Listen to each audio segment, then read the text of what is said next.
తెలుగు భాష కోసం కానీ, ఆంగ్ల భాష కోసం కానీ, హిందీ భాష కోసం కానీ, ఇంకే భాష కోసమైనా సరే మీరు ఎంత సమయం కేటాయిస్తున్నారు మీరు? ఉదాహరణగా ఇప్పుడు నా మాతృభాషను నేను తీసుకుంటే కనుక ఎన్ని ఏళ్ళ నుంచి మాట్లాడుతున్నాను నేను? పుట్టినప్పటి నుంచి 60 ఏళ్ళగా మాట్లాడుతున్నాను ఈ భాష. నేను సంస్కృతానికి 20 గంటలు అడుగుతున్నాను అంతే. చెయ్యండి, ప్రయత్నం చేసి చూడండి, తప్పేం లేదు, దాంట్లో మీకు వచ్చే నష్టం ఏం లేదు, ప్రయత్నం చేయండి. కాబట్టి పండితులు అయిపోవాలి అన్నదానికి వేరే మార్గం ఉంది, కానీ అన్ని భాషల్లోనూ ఎలా అయితే మాట్లాడుతున్నామో మనం, అదేవిధంగా సంస్కృతానికి కూడా వ్యవహారికమైనటువంటి భాష ఉంది, అంటే స్పోకెన్ సాంస్క్రిట్ కూడా ఉంది. ఆ స్పోకెన్ సాంస్క్రిట్ నేర్చుకోండి, మాట్లాడే ప్రయత్నం చేయండి.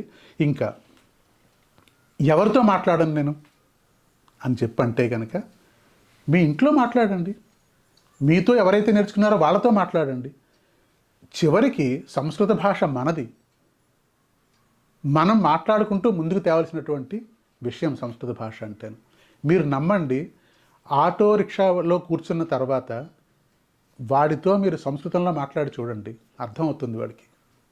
ఎందుకంటే దానిలో ఉన్నటువంటి మనం మాట్లాడిన భాషలో పదాల్లో 60-70% పదాలు తెలుగు పదాలే ఉంటాయి, హిందీ పదాలే ఉంటాయి, లేకపోతే ఏమంటారు కన్నడ పదాలే ఉంటాయి, మలయాళీ పదాలే ఉంటాయి దాంట్లోనూ. ఎవరికైనా అర్థమవుతుంది అది.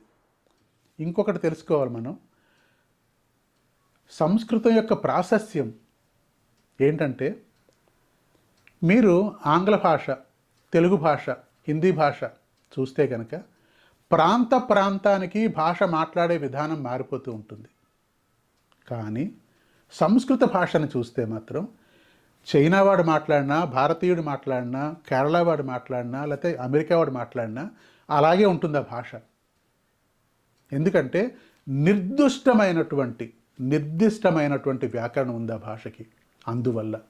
అందుకని సంస్కృతం నేర్చుకోలేనేమో అన్న భయం వద్దు. ఎవ్వరైనా 3 ఏళ్ల చిన్నపిల్లాడి దగ్గర నుంచి 90 ఏళ్ల వరకు కూడా తప్పకుండా నేర్చుకోవాలి.